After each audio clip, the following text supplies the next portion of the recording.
Olá, jovens, estamos aqui para mais um dia de estudo da Palavra de Deus, de jovem para jovem. Então não está aqui por engano, está aqui porque Deus, em sua santa sabedoria e omnisciência, determinou que você estivesse aqui para poder aprender a Palavra de Deus de forma direta, de forma jovem.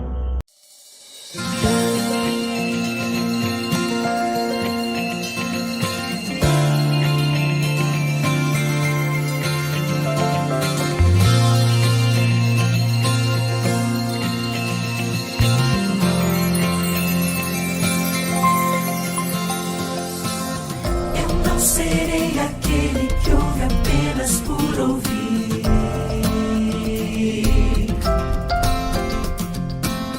Tua palavra diz que o teu amor está em mim.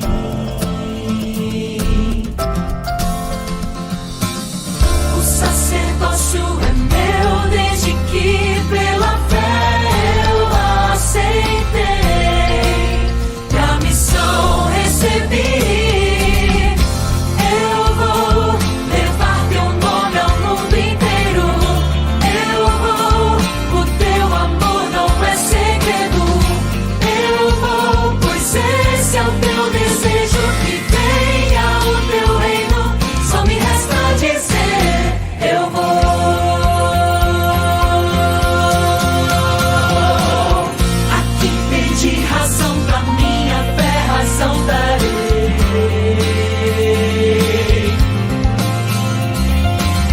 Pessoas clamam por amor, amor eu levarei.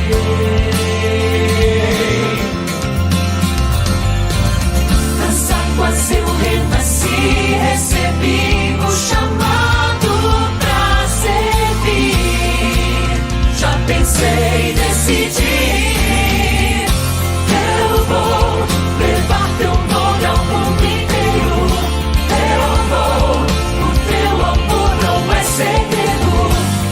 Eu vou, pois esse é o teu desejo, que venha o teu reino. Só me resta dizer, eu vou.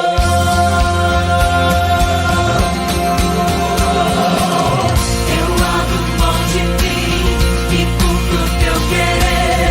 O teu Espírito em mim me enche de poder. Eu quero ver tua glória no céu aparecer. Eu abro mão de mim e cumpro o teu querer. O teu Espírito em mim me enche de poder. Eu quero ver tua glória no céu aparecer. Eu vou levar teu nome ao mundo inteiro.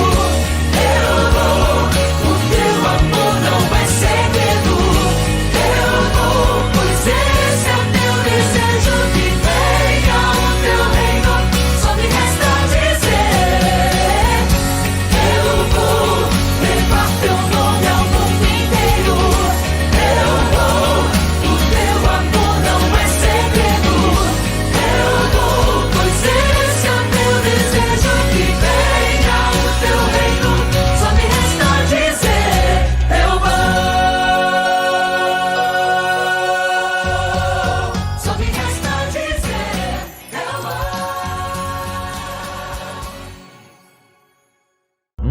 Então nós hoje vamos falar sobre uma coisa muito importante, na verdade o coração da nossa semana de oração. Nós vamos falar sobre um tema especial. Estaremos a falar sobre adoração falsa e verdadeira. Adoração verdadeira e falsa. Nós vamos querer saber mais ou menos o que é que está a acontecer. É isso que nós vamos saber agora neste programa Semana de Oração Jovem. Por isso vou-te pedir mais uma vez para que incline a tua fronte e vamos falar com Deus, porque não é um tema fácil e precisamos mesmo de sua iluminação para que compreendamos de forma suave, direta e objetiva, clara, a sua palavra. Oremos. Nosso Deus e Pai que habita nos altos céus, estamos agora no centro da nossa meditação em tua palavra. Permita-nos saber conhecer a verdade e a verdadeira adoração e ajude-nos a fazer a escolha certa. Ajude-nos a descobrirmos onde estamos e para onde vamos. É o que te pedimos em nome de Jesus. Amém. É assim, amigo, a nossa meditação vai se centrar no livro de Apocalipse 13, versículos 1 a 18. É evidente que não vou ler todos esses versos, mas está baseado neste livro. Então, importa aqui, amigos, nós entendermos que estamos no centro agora do Apocalipse. O Apocalipse 13, muitos dizem que é o Apocalipse central, é o centro do tópico do livro do Apocalipse. Tudo se encontra lá no livro de Apocalipse. Há quem se diz que o resumo de toda a Bíblia se encontra no livro de Apocalipse. Então, vamos prestar atenção para a explicação de hoje. Agora, o que é que nós podemos encontrar neste capítulo? Por que é que esse capítulo é tão importante para nós? E também é importante sabermos que ensinamentos esses versos têm para nós hoje em dia. Em Apocalipse, 3 poderes do mal são apresentados: o dragão, a besta e o falso profeta. Apocalipse 16, versículos 13. Podes perguntar-se, e quem são eles? Verás como é fácil saber. Apocalipse 12 e 13 identificam esses 3 poderes satânicos. Já vimos que o capítulo 12 fala do dragão, Apocalipse 12, 7 e 9. Enquanto o capítulo 13 fala de uma besta que surge do mar, Apocalipse 13, 1 a 10, e depois outra que surge da terra, Apocalipse 13, 11 a 18. Esses 3 poderes constituem a falsa trindade, conhecida como dragão, besta e falso profeta. Pois bem, nós já identificamos quem é o dragão, nós sabemos que é Satanás, nós aprendemos, lembra daquela lição que dissemos Satanás é a antiga serpente, aliás, o dragão é a antiga serpente de Satanás, então você sabe que dragão significa Satanás, então não se preocupe. Agora, tem uma coisa estranha, no Apocalipse 14 nós encontramos outros 2 personagens, as 2 bestas que aparecem aí. Quem são essas 2 bestas? Como entendermos isso? Fique ligado, perceba, calma, perceba. Para identificarmos a primeira besta, basta somente lermos o livro de Apocalipse 13, versículos 1 até 10. Vamos começar lendo Apocalipse 13, versos 1 e 2. Então observei que emergiu do mar uma besta que tinha 10 chifres e 7 cabeças, e sobre os chifres 10 coroas, em cada cabeça um nome de blasfêmia. 2. E a besta que vi era semelhante a um leopardo, porém tinha pés como de urso e boca como de leão. O dragão passou a besta o seu poder, o seu trono e grande autoridade. Que estranho, esse animal é justamente... É muito estranho esse animal, muito estranho. Olha só que ele tem corpo de leopardo, boca de leão e pé de urso. Mas ok, desculpa atrapalhar aí a compreensão. Vamos voltar a entender mais ou menos o que é que nos diz esse texto. Para identificar esse estranho animal que surge do mar, é necessário estudar Daniel capítulo 7, onde se narra uma visão em que 4 outros animais estranhos também emergem do mar. Daniel capítulo 7 nos apresenta o surgimento de 4 animais diferentes, um dos outros. O primeiro era um poderoso leão que tinha 2 poderosas asas de águia nas costas, isso em Daniel 7,14. Então ele foi seguido por um outro, que é o urso, que estava mais alto do que um lado do que o outro e tinha 3 costelas na boca, Daniel 7, verso 5. Mais tarde, ele foi seguido por um estranho leopardo que tinha 4 cabeças e 4 asas, Daniel 7,6. Finalmente, um animal horrível e indescritível emergiu do mar que o profeta não poderia comparar com nenhum outro animal conhecido, porque tinha dentes e unhas de ferro. Além disso, ele tinha 10 chifres em sua cabeça. Daniel 7, 7. Quando o profeta teve aquela visão, ele ficou tão confuso quanto você agora. No entanto, mais tarde, Deus explicou o significado desses animais misteriosos. Vamos ver como os próximos 2 versículos esclarecem tudo para nós. Em Daniel 7,17, as 4 grandes bestas são 4 reis que se erguerão da terra. Em Daniel 7,23, entendemos que a 4ª besta será um 4º reino na terra. Então, o que uma besta representa na profecia? O que uma besta representa na profecia? A besta representa um poder político. Então, quando Daniel e Apocalipse falam de bestas, estão a falar de poderes políticos, poder, rei ou reino. Estamos a falar de um poder político. E isso tudo que eu mencionei são poderes políticos. Então, já entendemos mais ou menos isso. Isso também não pode ser estranho, porque nós agora temos partidos políticos que são representados por animais. É estranho isso? É estranho? Você não conhece algumas bandeiras de partidos, algumas bandeiras partidárias que possuem um animal lá? Nunca vi um urso, um leopardo, um leão em uma bandeira por aí? Não é estranho, isso não começou hoje. Mas ok, não quero atrapalhar a vossa compreensão. Vamos voltar aqui para podermos entender mais ou menos quais são as características fundamentais da besta em Apocalipse 13. A besta de Apocalipse 13 tem características fundamentais. Primeiro, é um poder blasfemo. Vamos ler Apocalipse 13:6. Ele abriu a boca para blasfemar de Deus, para blasfemar do seu nome, do seu tabernáculo e dos que habitam no céu. A Bíblia apresenta duas ações como blasfêmia. Primeiro, para reivindicar o poder de perdoar pecados, isso em Lucas 5:21. E segundo, tomar o lugar de Deus e personificá-lo, João 10:33. A segunda característica exige adoração, ou exigir adoração.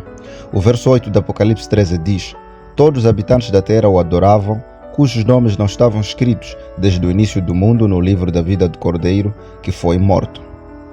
3. Ele persegue o povo de Deus. Esta besta foi autorizada a travar guerra contra os santos e derrotá-los. Isso podemos encontrar em Apocalipse 13, versículos 7.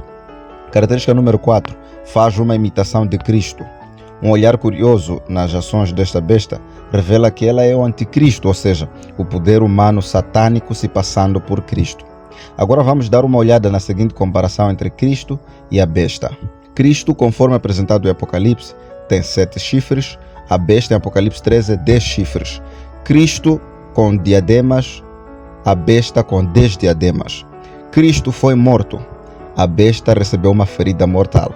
Cristo ressuscitado, a besta, sua ferida será curada.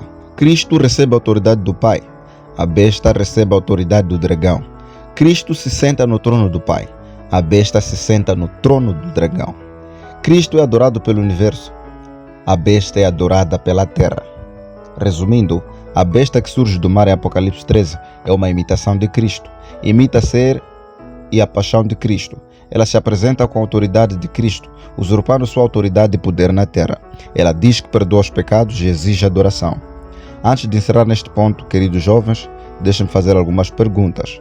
Conhece um poder que, além de religioso, exerce poderosa autoridade política na terra? Conhece um poder religioso respeitado e admirado por reis, presidentes e ministros de Estado?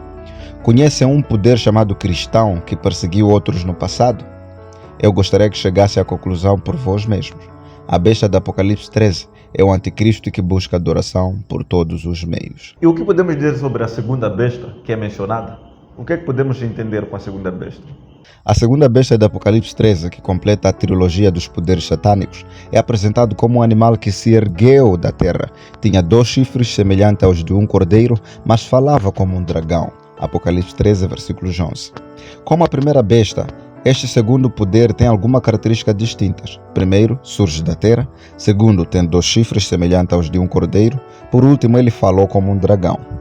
Este segundo poder deve surgir em um lugar desabitado ou que teve pouca presença, visto de acordo com Apocalipse 17:15, as águas na profecia simbolizam povos, nações e línguas. Portanto, a terra é um símbolo de poucos povos. Do mesmo modo, esse poder deve ter surgido com os princípios do cristianismo, pois tem chifres como de cordeiro, mas apesar de ter se levantado defendendo os princípios cristãos, esse poder acabará falando como um dragão. Em outras palavras, isso significa que se levantaria contra os princípios cristãos e o povo de Deus. Queridos jovens, deixe-me fazer algumas perguntas novamente. Conhecem atualmente um país poderoso que no início de sua história foi uma nação cristã, estudiosa das Escrituras e acima de tudo da liberdade religiosa? Existe hoje uma nação de origem cristã que com o tempo se tornou uma nação secularizada e contrária aos princípios apresentados na Palavra de Deus? E outra coisa também que nós vamos achar aqui é que tem uma agenda da falsa trindade que nós podemos encontrar nesse mesmo capítulo.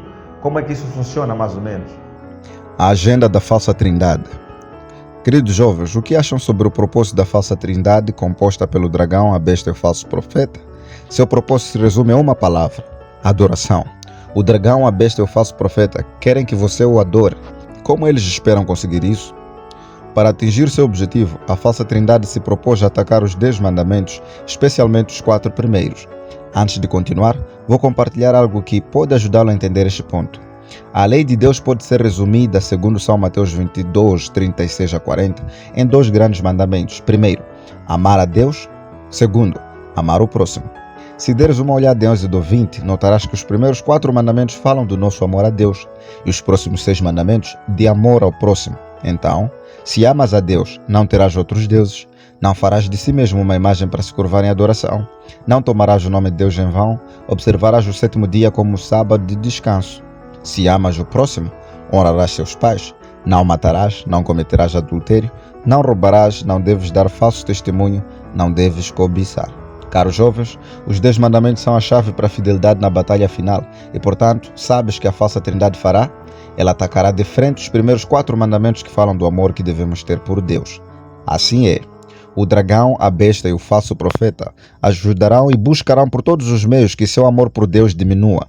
Essa falsa trindade buscará adoração a todo custo e, para tanto, deve apagar da mente das crianças, jovens e adultos os primeiros 4 mandamentos que falam do amor e da adoração ao Deus verdadeiro. Amar a Deus, adorar a Deus é a coisa mais importante nesta vida. Acreditem, eu falo com todo o coração, falo de jovem para jovem. Amar a Deus, adorar a Deus é a coisa mais importante da nossa vida. E chegará um momento em que nós teremos que provar isso de forma clara. A lição nos mostrou hoje. Chegará um momento, uma fase, e já chegou o momento também de nós mostrarmos isso ao mundo, de nós nos habituarmos a sermos identificados deste lado como verdadeiros adoradores de Deus. Deus procura aquele que o adora, espírito e em verdade. E chegará um tempo em que nós teremos que definitivamente nos posicionarmos como os 3 jovens hebreus. Nós conhecemos a história, que diante das ameaças do rei, eles permaneceram firmes. Nós devemos agora escolher entre adorar a verdadeira trindade, Pai, Filho e Espírito Santo, ou a falsa trindade, o dragão, a besta e o falso profeta. Eu quero acreditar, meu amigo jovem, que você vai tomar a decisão certa. Nos vemos na próxima lição, mas vamos agora orar, por favor. Nosso Deus e Pai, nós aprendemos e aceitamos. Eu quero acreditar que o jovem lá em casa também aceita esta verdade. Por favor, nos ajude a tomarmos a decisão certa. Queremos te adorar. Nos ensine a te adorar e a te amar. É o que pedimos em nome de Jesus. Amém.